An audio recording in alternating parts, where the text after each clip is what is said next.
hitting. So it may give you a message that if you are not willing to be on the recording, that now's your time to jump off. But we do like to share this information with folks after the fact. I would encourage you today to go ahead and click on your speaker screen.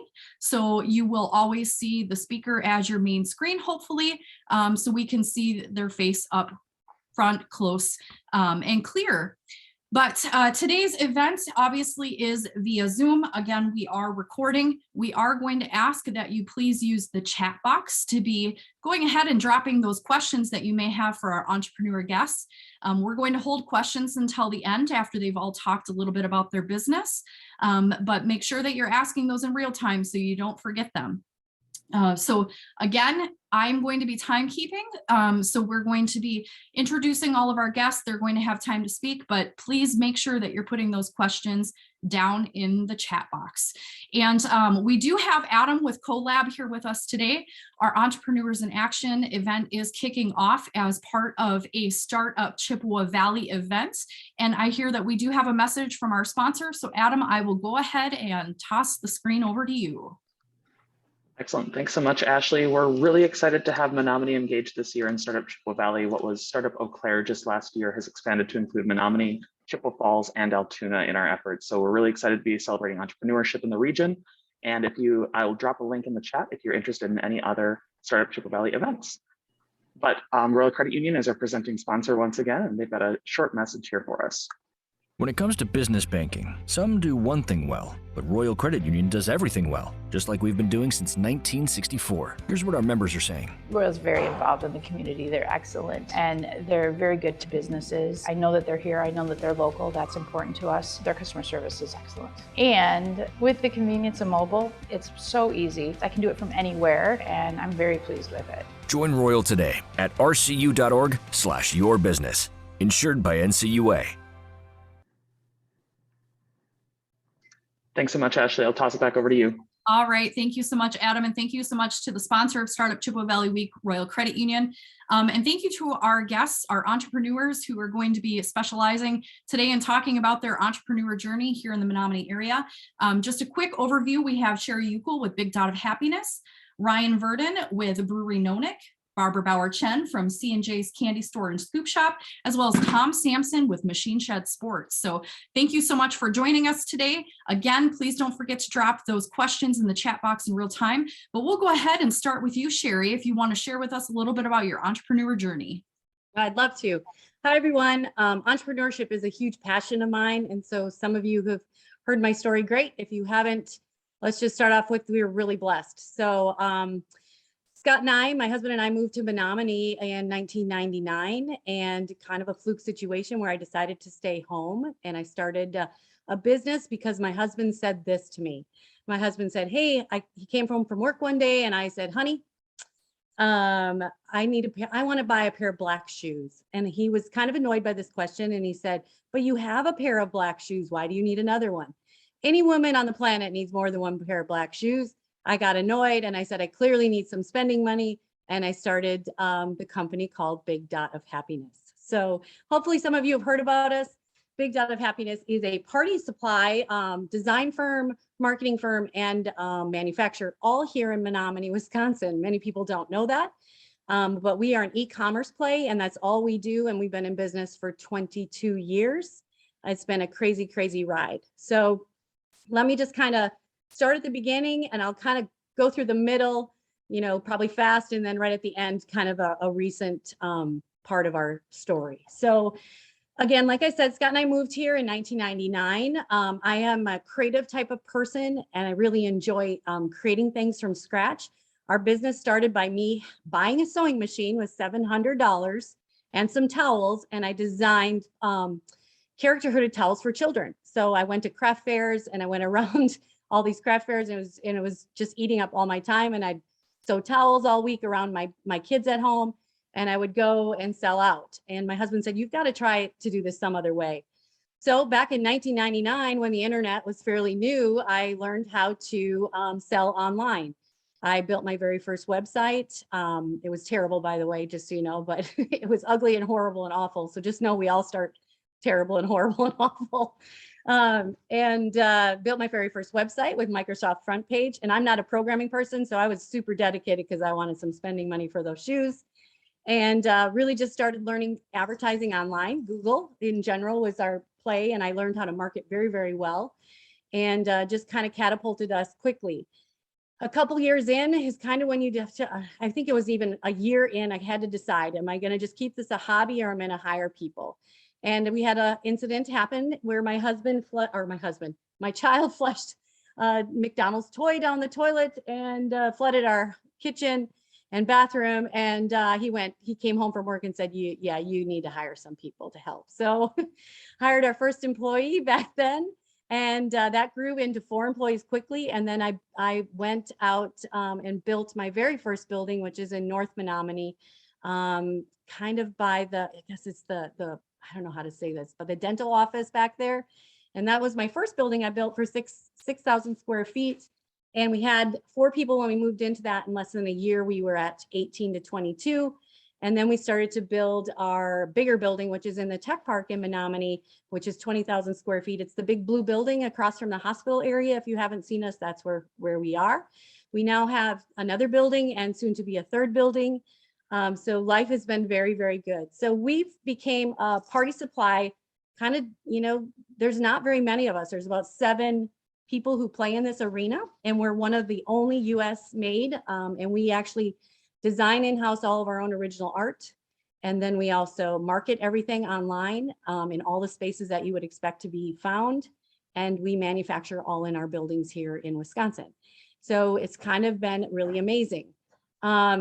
Back in about 2012 is when I jumped on Amazon. So if many of you are wondering about e-commerce, I'm happy to sidebar it and talk on the side about it. But I fully and 100% embrace e-commerce. It's all I know, actually. I don't know retail at all. If you asked me to put product in a store, I would have no idea how to do it. But I know e-commerce, and I would pretty much call myself an expert at this stage. So in 2012 is when we really jumped on Amazon. We also are on Walmart.com. We also clearly sell on Etsy.com. We sell in the last year, we've launched on Target.com. And of course, our branded website. Our biggest embrace has been Amazon. For whatever reason, they really have embraced our story as a female founder and someone who US manufactures. And we've gotten a lot of national exposure from them. I guess my biggest claim to fame recently was Jeff Bezos mentioned my name in front of Congress. So that was kind of cool. I was like, yeah, party. That was awesome. And then I was just honored recently with being invited to Women in Retail Leadership Summit. And I was one of 300 women, and I got to speak about how she built it. So I'm only just telling you this because I'm at the stage in my career where I love to give back and I love to mentor, and I'm happy to, just help people who, I've made a lot of mistakes. I'm really proud of making my mistakes, actually, because it's how you learn.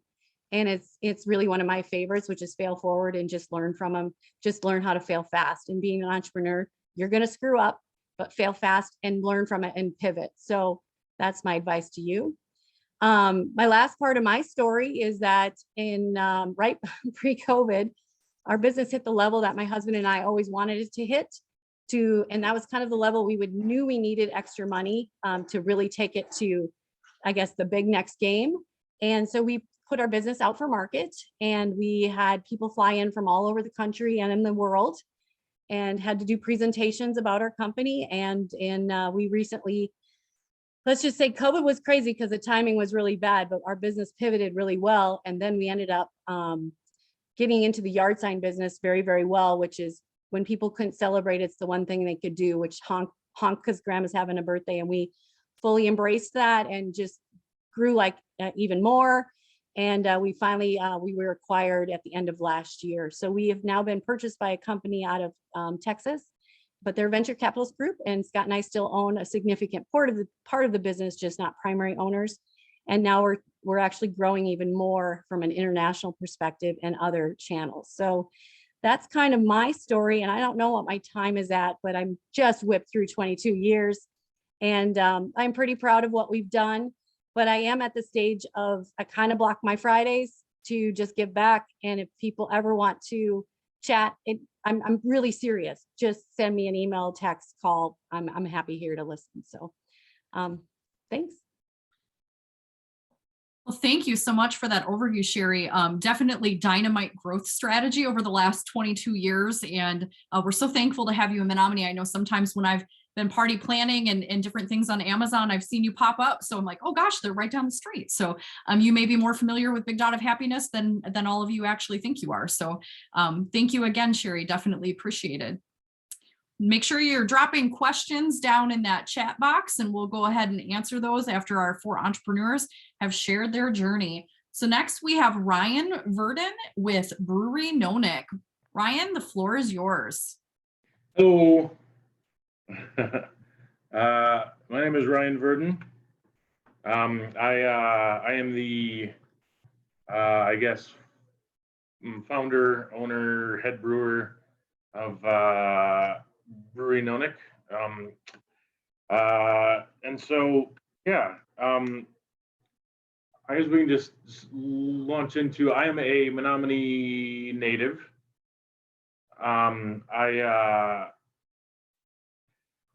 So grade school, high school, I left. I was involved with music for a number of years. Eventually found my way back. Wound up going to Stout, and kind of there's some overlap in. I was really kind of involved in the food industry for a long time, and kind of started making my own beer at home just on a whim, not for any other real reason than I just kind of was, I guess, curious how how you make beer. So that led me to that was probably 4 years of that. And then randomly put out a bunch of resumes, and I heard back from one of them, and I wound up getting my industry start in 2009 at Rush River. And so I worked there for about 5 years. And then while I was finishing up at Stout, one of my kind of, I guess, homework and beer hangouts was the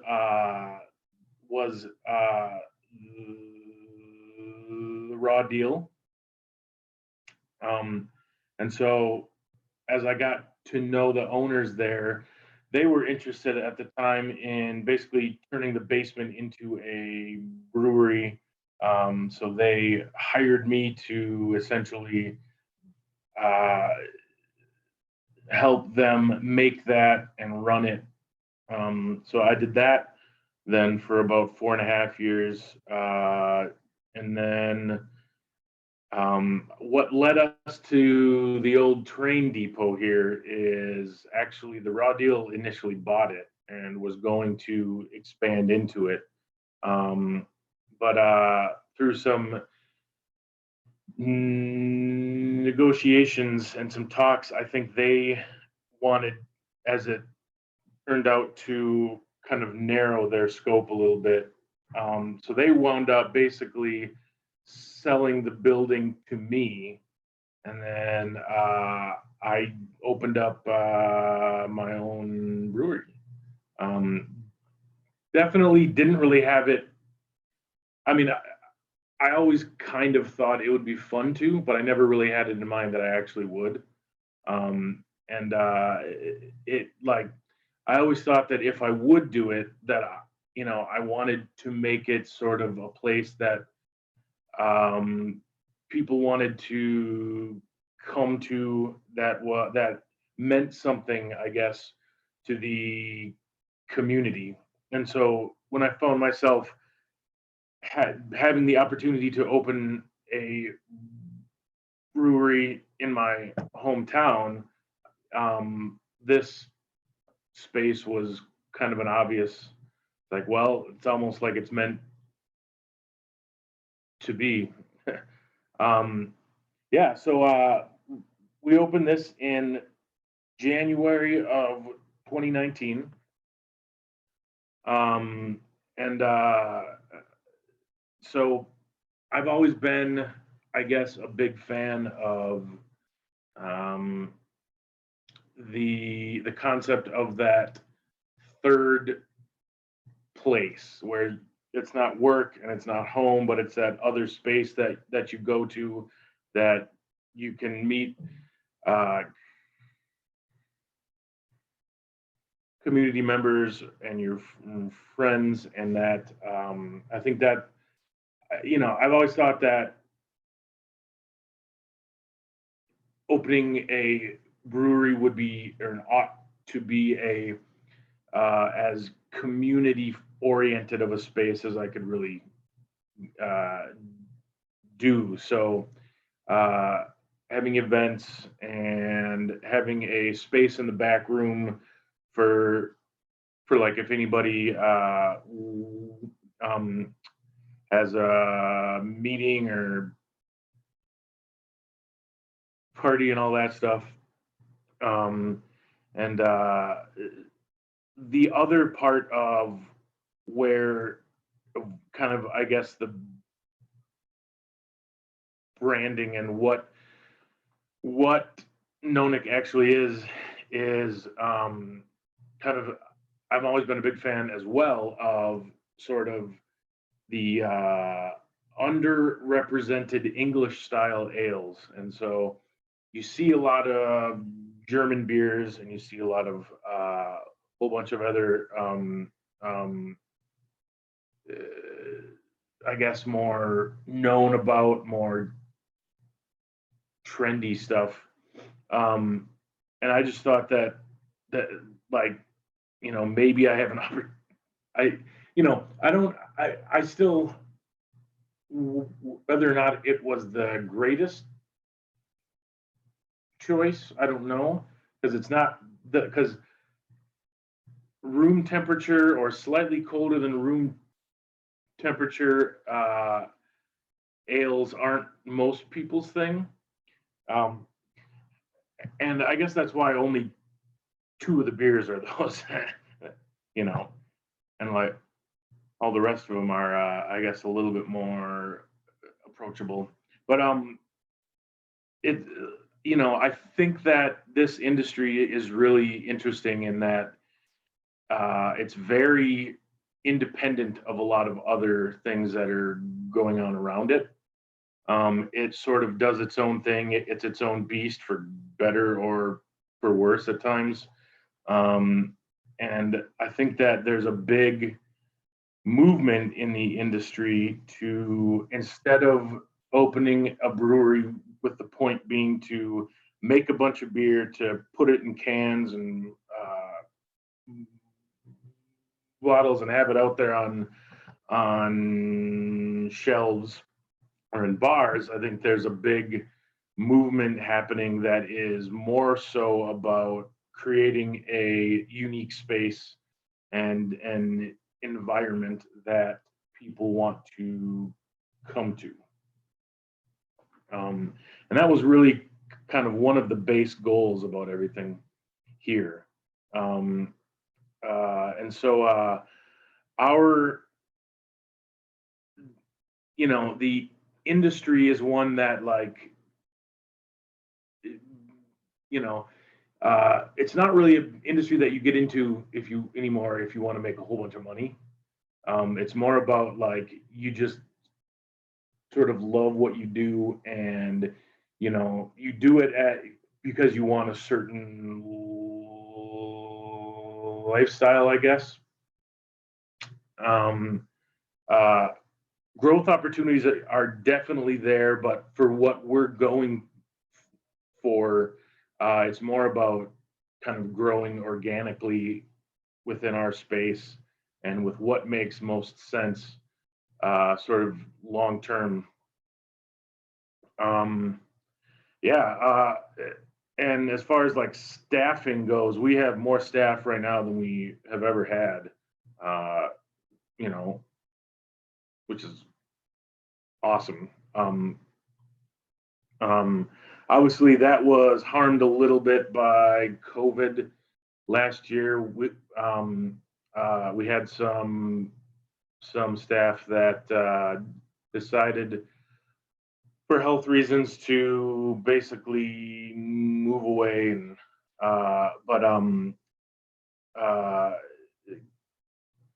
COVID also wasn't, I mean, obviously it wasn't the year that it probably would have been otherwise, but as it turns out, people still want beer, even if things are bad or good. So, I mean, it's really been about adapting. I mean, it's really been about, so we're going to have to be closed a while. So how can we keep selling beer? How can we adapt to be more convenient? And then even when we reopened, I think it was June of last year, really investing a great deal of time and effort into the outdoor space. I guess using the strengths and the unique things that we have to our advantage, I think was a big pro. But yeah, I mean, that's kind of, I guess, the gist of it. So. Well, Ryan, thank you so much for the gist of it. Yeah. It's great to see Brewery nonic grow, and thank you for touching on your staffing and over the last year. I see that we have a question in our chat box that we'll be addressing a little bit about that after our next entrepreneur presents, but please do stick around. Make sure to put your questions in the chat box here, and we'll go ahead. Thank you again, Ryan and Sherri. And we will invite our next speaker to present, Barbara Bauer-Chen, C&J's Candy Store and Scoop Shop. Barbara, the floor is yours. All right, thank you, Ashley. Good morning, everybody. Good afternoon, as it is. Just as far as how we started off as entrepreneurs, we started off in the real estate space, and have a business, having a few rentals and things like that. And the candy store was kind of an accident and an adaptation, as Ryan mentioned. You have to adapt. You have to figure out what's the best way forward. And for us, we had an empty storefront space, and we figured, who is going to open a business in the middle of a pandemic? And just kind of getting settled in the community in Menomonie. Heard mention of, boy, Menomonie could really use a candy shop and things like that. And so it's like, okay, well, I guess, let's just figure this out, because if nobody else is going to do it, we've got the space, and, my daughter had the time, and, I had a little bit of time, and we just figured, let's just make it happen. And so, and then, once we did open, we had such a positive reception with the community. We had the kids riding their bikes with their bags of change. We had, people coming in just to support a new local business, to check it out. The overwhelming response from the community is definitely what keeps us growing and driving forward and figuring out ways of changing what we're doing. And the ice cream was totally customer driven. I had not thought about having ice cream at all. As a matter of fact, we go to Culver's for custard, and we know it with the other shops in town that have hard scooped ice cream. And so the first couple customers that asked about ice cream, I'm like, well, what about Acoustic and Marion's and Green or Golden Leaf Cafe? And they just said, well, they're a sandwich shop or a coffee shop, and then they just also have ice cream. And so I just just listened to customers and did my best to take that, take the customer's voice and turn it into something productive, turn it into something useful. And of course, with the candy store in the middle of a pandemic, it was bringing color and bringing fresh and bringing fun to something, to a situation that, in some ways seemed pretty bleak, and, people were kind of like, what the heck is going on? And so, just try to do our best to have a fun thing for, just for us and for everybody else. And like I say, just as far as starting the business, we already had the space, which was convenient, and so that helped a lot. And so we just got the LLC and got the tax ID and started shopping. I mean, it was really not difficult, and then like I say, with the support of the community, we just been slowly growing and just slowly adapting and bringing what people have loved and asked for. So it's like I say, the impact to us through the community has been outstanding, and so we'll just keep going as long as it's bringing happiness to everybody else. And we'll just keep at it. So I know I saw something in the beginning of the meeting about staffing and burnout and stuff like that. And, we've been fortunate to have some really nice stout students and high school students. And recently we got an assistant manager who is amazing. So, staffing is a challenge, but, we've been fortunate in getting some really good people in there. So, I guess I can't speak too much more than, we're just appreciative of the local community, love being in Menomonie, love being downtown. It's just for a lot of people that have been isolated through the pandemic, we have been the opposite. We've been seeing smiling faces and, happy families. And, so for us, it's also been a blessing to keep those connections. And, even if we don't know everybody and we don't know people's names, we've been able to have some really nice connections and really nice and fun conversations in the store. So, that part's been amazing. And then, another thing that's really nice that I want to mention is just people wanting to buy local. And so, we've gotten local foods and local candies from the community, from Baraboo and Spooner and Hudson and Eau Claire. And, and then of course the ice cream is from Madison.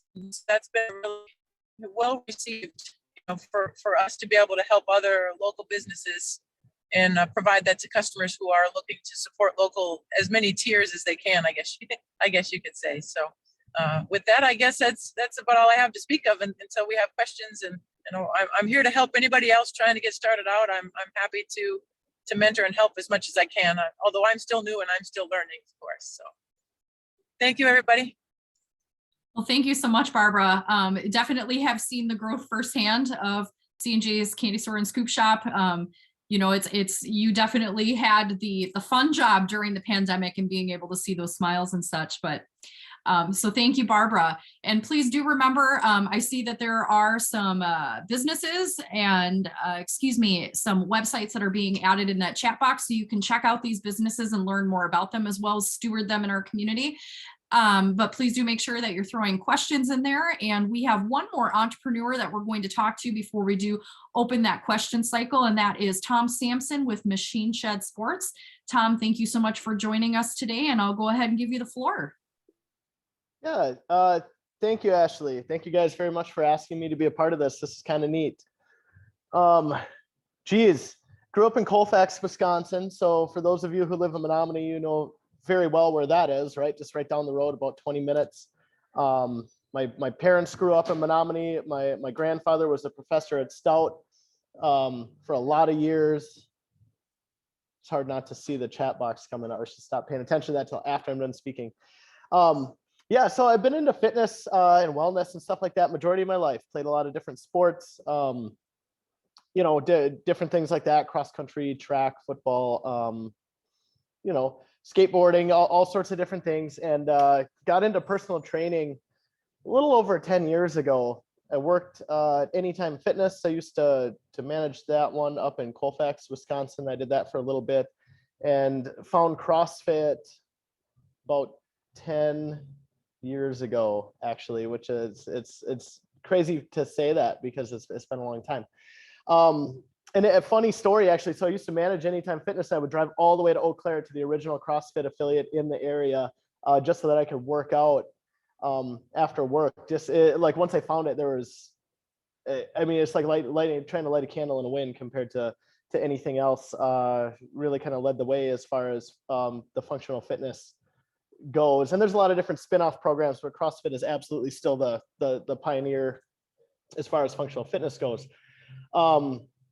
Wasn't too long after that, a CrossFit affiliate opened here in Menomonie, Wisconsin, and I went over and applied for a job, and I got one.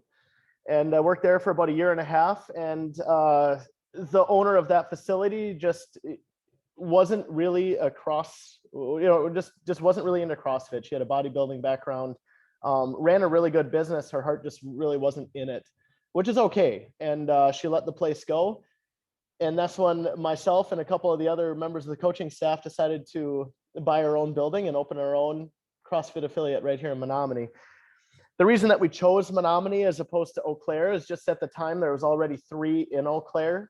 And just looking at like population of people, and that many people, however many, whatever percentage of that population is actually interested in fitness, and then interested in a gym membership, and then interested in CrossFit, we just thought that Menomonie would be a little bit better place for the location. So that's actually why we chose Menomonie. And man, we've been open 7 years now. I can't say that I've gotten rich or made a lot of money off of CrossFit, but it has opened a lot of different doors for us, a lot of different business avenues. And it was 3 years in, and I bought my business partner out at the time, Jake Arvold. A lot of you guys know the Arvolds and their helicopter business, good guys. And he's actually, you see, I got some First Form protein powder stacked up behind me there. He's our sales rep now. If he works for that company full time, still very, very good friends with him. He's a really good guy. He just had a different vision, decided to go a little bit different way, which is completely cool. But since then, we've had we grew to the point where we were almost ready to franchise Machine Shed Sports and start opening other locations about 3 years ago. And I actually opted against it. We opted against it. We chose to stay with the little gym in Menomonie and focus on our members here and make sure that we were staying true to CrossFit and the original model and just providing a good product and service. And decided to pursue some other avenues. And some of the things that have spun off from Machine Shed is we've got a whole online nutrition coaching arm that we've been really focused on growing the last 3 years. Better Than Yesterday Nutrition. We have a URL, we don't have a website yet. And for those of you who follow my Facebook and Instagram pages, you probably see and already know all about that. We run a vacation rental business, and that's actually a South Florida-based company. And our new business venture is actually 100% all CrossFit, but we partnered up with a business out of Eau Claire, a new startup called We Adapt, and we do peer support and mentorship services for underserved members of the community, and we do that via CrossFit. So we actually developed some contracts with different fitness centers in the area, and depending on what proximity somebody lives in, we'll bring them into the closest CrossFit affiliate or functional fitness style gym in the area. So that actually employs about half of my trainers right now, full-time employment, and we will travel to a participant's house, pick them up, bring them to the gym, bring them back.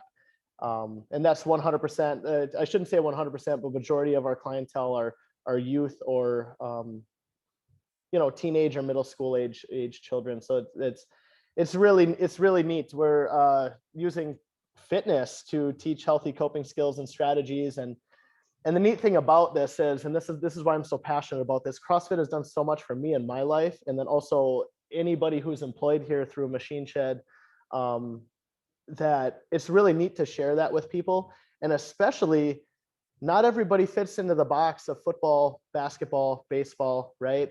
And I was kind of one of those kids. I was good at them. I did them, but I never really, if CrossFit would have been around as a sport when I was a kid, I would have loved it. Or Olympic weightlifting if I would have found it at a little bit younger age.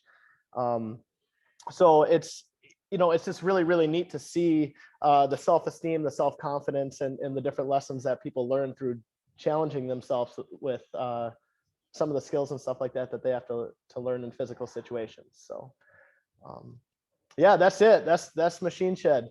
So kind of went off on a tangent there. If you guys have any questions, absolutely let me know.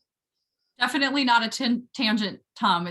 It's great to hear your story, and I actually learned a few things there too. And I've known you for quite some time, but really interesting today. Again, Entrepreneurs in Action, 4 different entrepreneurs in different stages of their journey and of their life, and really in learning what brought them to Menomonie and want to start a business. So thank you so much to everyone who was sharing or who has shared. We'll go ahead and actually start with our questions. We have quite a few of them in the chat box. You know, I wrote up a list of questions too, and we're definitely not going to need those. So please make sure that you do continue to put those questions down there. Entrepreneurs who are joining us, please feel free just to dive in. Feel free to share or not share, whatever floats your boat on that. But let's go ahead and get started. So a few of you addressed this, but one of the questions is, I know several entrepreneurs who are in the burnout stage of their dreams simply because of reduced workforce availability.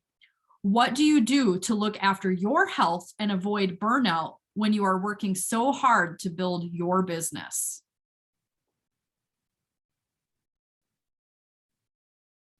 Who wants to go first? I can jump in right quick if you don't mind. I was just going to say, there'd be a lot of evenings we'd be sitting there and working on stuff, and you just have to find the stopping point and say, well, you know what, tomorrow's another day. Because there's always things to do. There's always ideas, and hey, we could do this, we could do this, and you just have to realize, yep, we could do that, and we could do it tomorrow, or the next day, or next week, or some other time. And so just do what you can, and then just say, yep, tomorrow's another day. It's all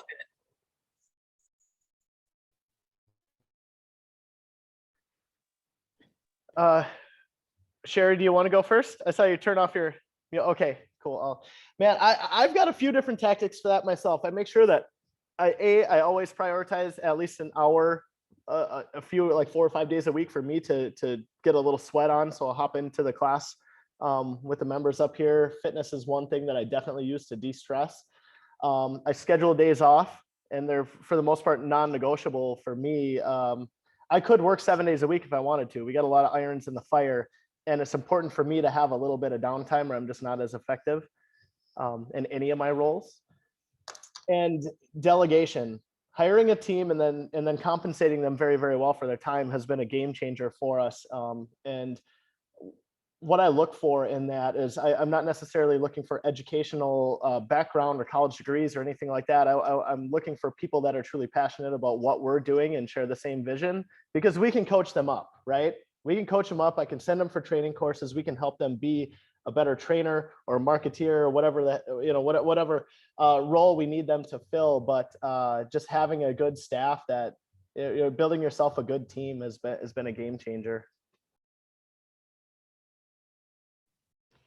This one's actually an interesting one, because I was sitting here looking at the panel and I'm like, well, it feels like my last 2 years, which was let's party a lot, drink a lot, have some candy, and then I need Tom.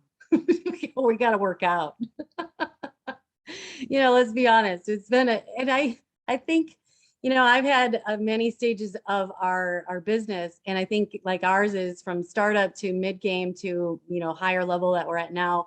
Your needs are different, and many people who are entrepreneurs don't take offense, entrepreneurs, we are all very quirky. You kind of have to be a little crazy to say you're going to start a company. And so, because it's a lot of times it's a whim, it's a risk, can I do it? It's the grind, it's 24/7, it's never being able to shut it off. I mean, I think all of us are workaholics. Otherwise we probably wouldn't own our own companies. And I'm by no means am I saying that other people are not workaholics. I'm just saying you're always thinking about it and you can't shut it off. And so I've struggled with that for years. I'm going to be honest. Don't use me as your example, but I have learned to work hard, but play hard. And so, yeah, I drink wine, I drink beer, I love sweets. Just recently trying to figure out how to work out. We'll see how that goes. But I would just say, don't beat yourself up, kind of like what Barbara said. Just do what you can do, but you do need to shut it off. You'll get super burned out, you'll stress. And when you'll know when that is, when you're a terrible boss. You'll know if you are not happy, not enjoying, and you're not making people around you happy. You got to take a reality check, step out a little bit, take a little more time for yourself. But you got to be aware of that. So I don't know if that helped, but. Yeah, I would absolutely say, I guess on my end, we kind of came into the whole thing absolutely knowing that I wanted to invest in some staff, and I guess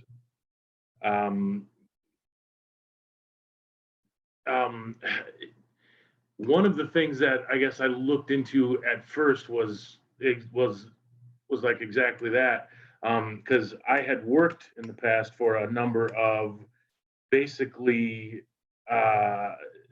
very small businesses, restaurants. And so if anyone else has worked,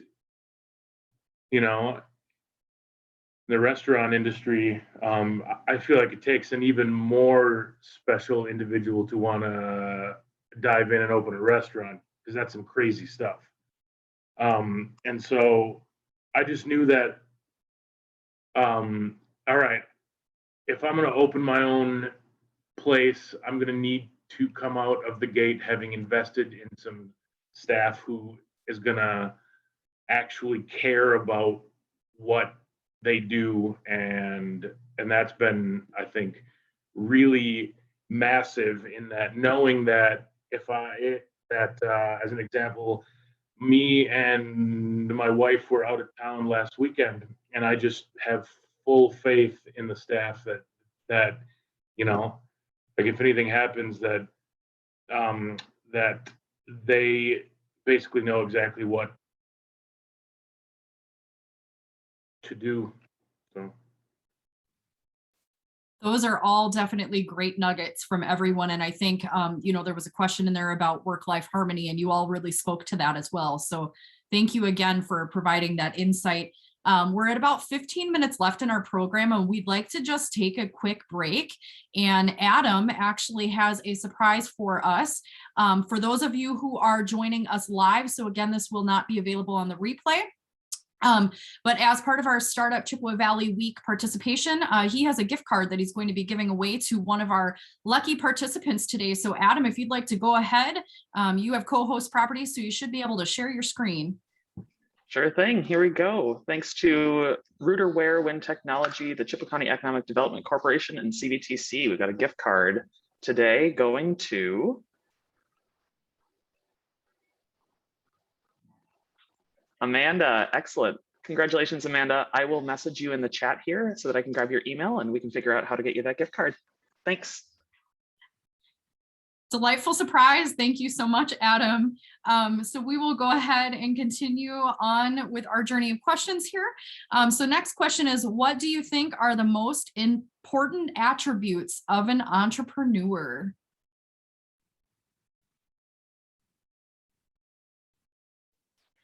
Never give up, and you better be okay with taking one step forward and four back, because that's exactly what entrepreneurship is.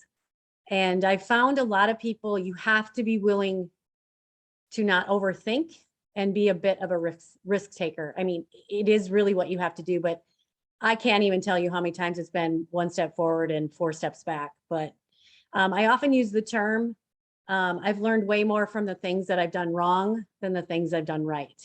So just go with that, and hopefully that'll help.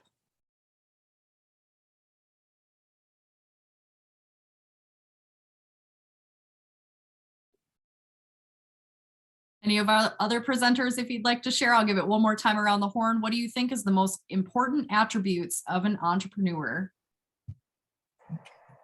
Yeah, I would definitely agree with what she said, and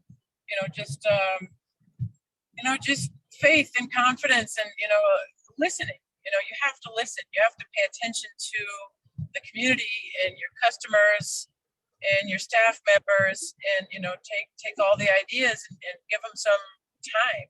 Just entertain what's happening and what's going on, and as you make decisions, weigh all that input, and just keep moving forward. When you have setbacks, which always happen, you just say, okay, well,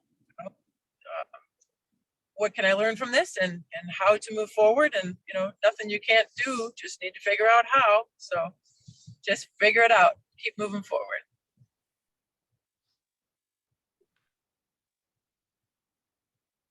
Yeah, I'm gonna kind of piggyback on what Sherri said there. Be prepared to take one step forward, two steps back, and that's okay sometimes to do that. Just know that not every decision you make is going to be a good decision. But what I've learned over the years is not making a decision is the absolute worst thing that you can do. You're a leader. You need to make decisions, and just sitting there and hemming and hawing is going to dig your hole really fast. So make the decision and lean in. I'll answer this question over here really quick too. We do a lot of different things. That's actually kind of a loaded question. We do 7 group fitness classes every day, but our days are completely packed. So in between our fitness small group sessions, we do personal training sessions, and we also have open gym access all day for our members. So if you're not able to make a class time, pop in. All the workouts are on the board. We got 3 different workouts that we run every single day. And we do an at-home body weight style workout. So if you guys can't make it into the gym, we've got something for you. And we do a running program that we put out every single day for you guys. So if you're not feeling like coming in, get out and get some blood flow work. Thanks, Tom. And Ryan, there's also a specific question for you in here. Is it Brewery nonic or is it Brewery nonic? Yeah, so technically, so I'm not a great, I guess, role model for how to say it, because technically it is nonic. But being from Wisconsin, we always say nonic. So even I say that. Hello, nonic. But no, it is nonic, and it's named after the specifically engineered type of pint glass that is 20 ounces with a hardened lip so that it won't nick. So it's a no-nick. Burning question. Thank you. Yep. So for all of our speakers, can you talk about your one biggest challenge to growth at this time?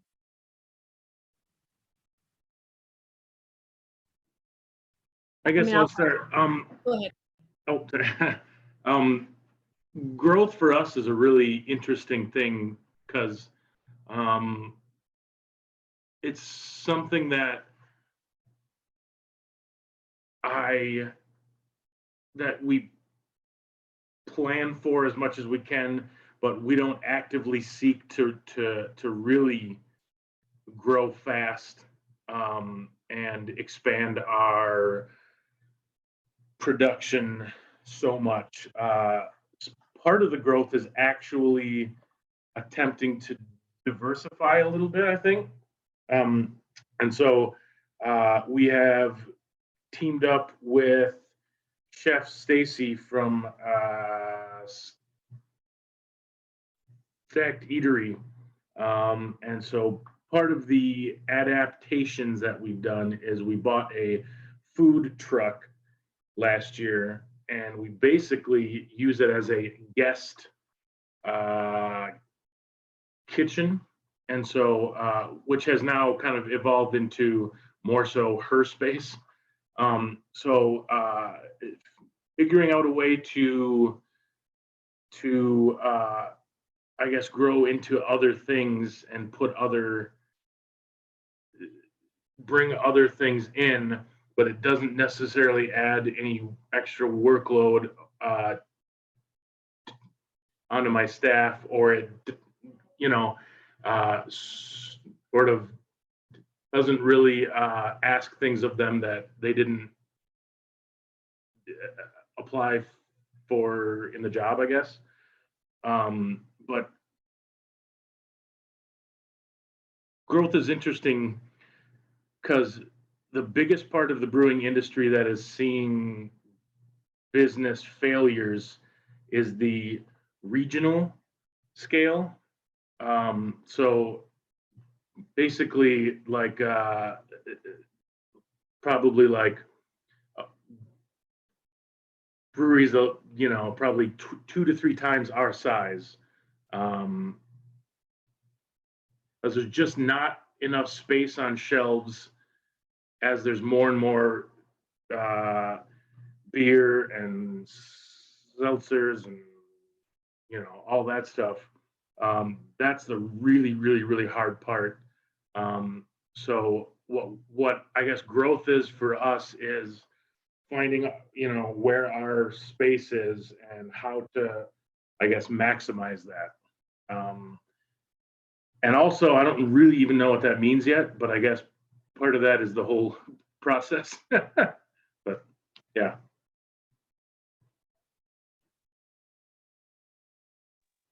For me, for Machine Shed here, it's just training staff fast enough. And we're really, really busy and we definitely have a lot of work. But when we find somebody that is a good fit for what we want to do, it takes time, it takes money, and you know, to get somebody good trained in that you don't have to micromanage. And I absolutely hate doing that. So just taking the time to do it, and then, you know, it can take months. So and Sherri, you probably have a well-oiled machine out there for training in employees, and she's like, what?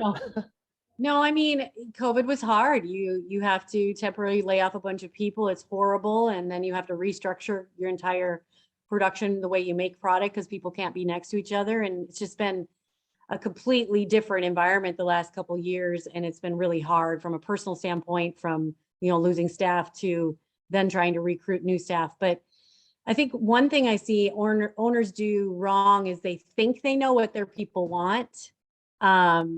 But they're not sure. And so one of the things we have about 114 employees right now, and we took our entire production off site, and we run 24/7 production right now. And we did a live survey. So we did ask questions like, what shifts would you want? Which pay? Of course, if you ask them what pay they want, of course, always more, that's fine. But like, what have we found during COVID is that people are valuing more time off. So they want less days in the building, and they still want their 40 hours, but they want to be less days physically in your location. And so we're trying to be we actually have a bunch of structural changes coming, going to be announced in a couple of weeks, or where we're going to be restructuring a lot of our hours based off the feedback that our employees gave us. That's something we can do because we're e-commerce, but it's also something I've seen retail starting to do based off of the employees they have, the peak times that they have, drive-through only, those kind of environments. And I think, you know, people have to just think about their environment. It's slightly different, and just really listen to their employees. And when you can make the difference, you know, try and do it, but you always have to do what's in best interest of your business.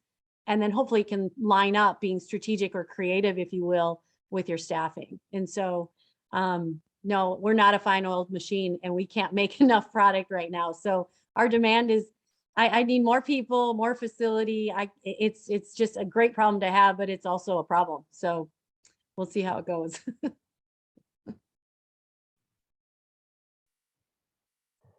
Yeah, for me, well, of course, since we opened, we've been growing. So, you know, I haven't had enough impacts to growth to prevent growth. But, you know, I would say availability of product and some of the shipping challenges were definitely an impact. Some of the staffing, you know, was an impact, but, you know, we were able to make up with it, you know, make up for that between my husband and myself. So, you know, like I say, we've been growing since we opened. So we've been very fortunate in that, just, you know, kind of growing steadily since we opened. At this point, you know, I think we're kind of at the capacity we're going to stay at for a little while. Of course, I think I probably said that 6 months ago and then we did it again, but, you know, just we'll see how it goes, and we'll just keep, you know, using that feedback from the community as it comes and make those decisions as we move forward. So Tom was absolutely right. You know, you have to make decisions, you have to do stuff and, you know, figure it out. So, yeah. All definitely great pieces of advice. We are at a 5-minute warning here, and I think that we just have 2 more questions, but really, what is the first step? Was it coming up with a name, finding a space, working with the city or the township? What was the first step that you took for your business?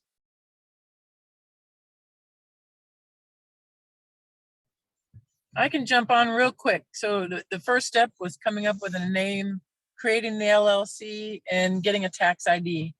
So, you know, well, for us, we already had the space. So I guess, but those were my first steps, the tax ID, so then I could shop and, get the tax account set up so that I knew what I would have to do once I started having money coming in. And of course, point of sale system too is important. But yeah, that was it for our end.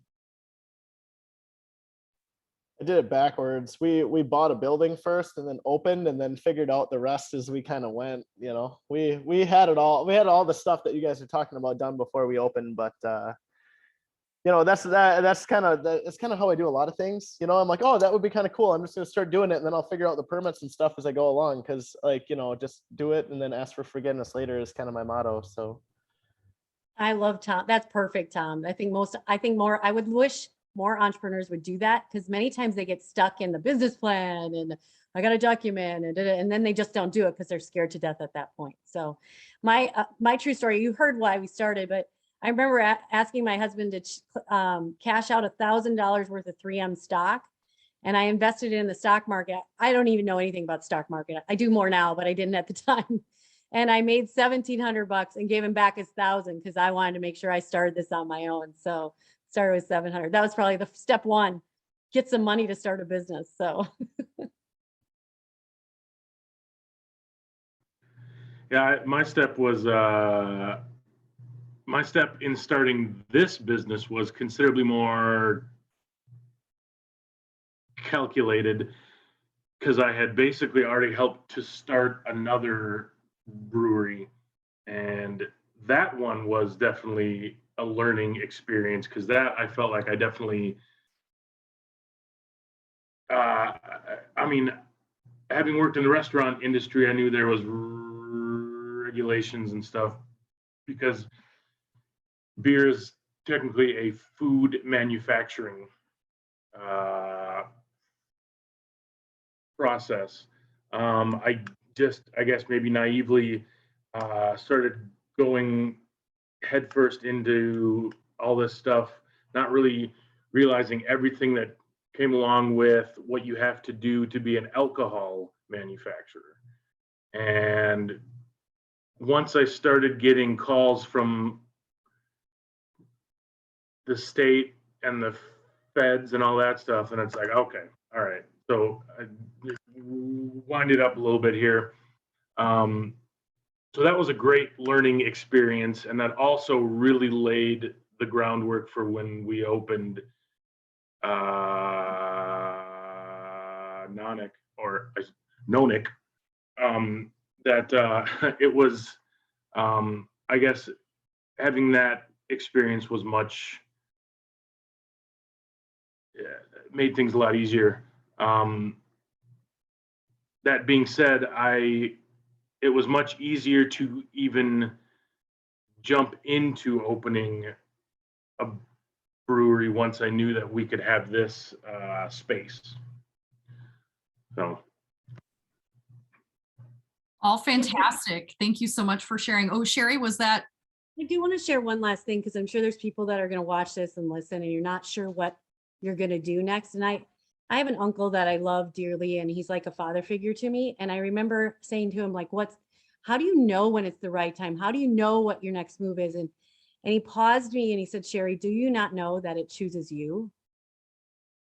And so if you think back to like your journeys and what your next stage in life is, that it chooses you. So just, there's people or things in your world right now that are literally helping you figure that out. You just might be ignoring it. So just, it chooses you. Well, Sherri, that is a complete great segue to the last question that I had. We have about a minute here, so I'm going to ask each of our entrepreneurs to provide a 1 or 2 liner on what is one last piece of advice that you would give our audience today.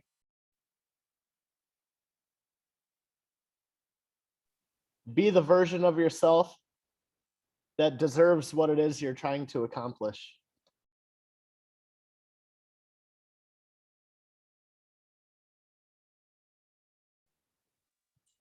You can do anything, just need to figure out how.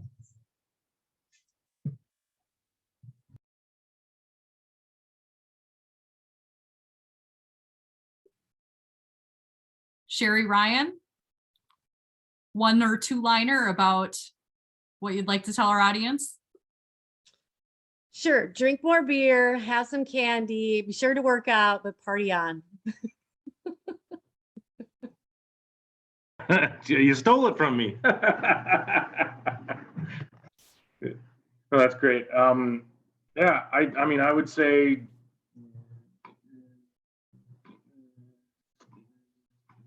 dive in, be okay to fail, and learn from all that. Yeah. No, fantastic. Thank you all so much for joining us. Sherri, I feel like that should be printed on a t-shirt. I'm sure you know someone who can do that. Thank you so much for joining us today. I think that this was an excellent kickoff for our new series. Please do keep an eye out for future Entrepreneurs in Action. Thank you to those who were joining us today. Thank you to those who are going to watch the replay. And ultimately, thank you so much to our entrepreneurs today. You were all absolutely fantastic. And thank you for sharing your journey with us. We'll see you next time. Thank you. Bye, guys. Thanks.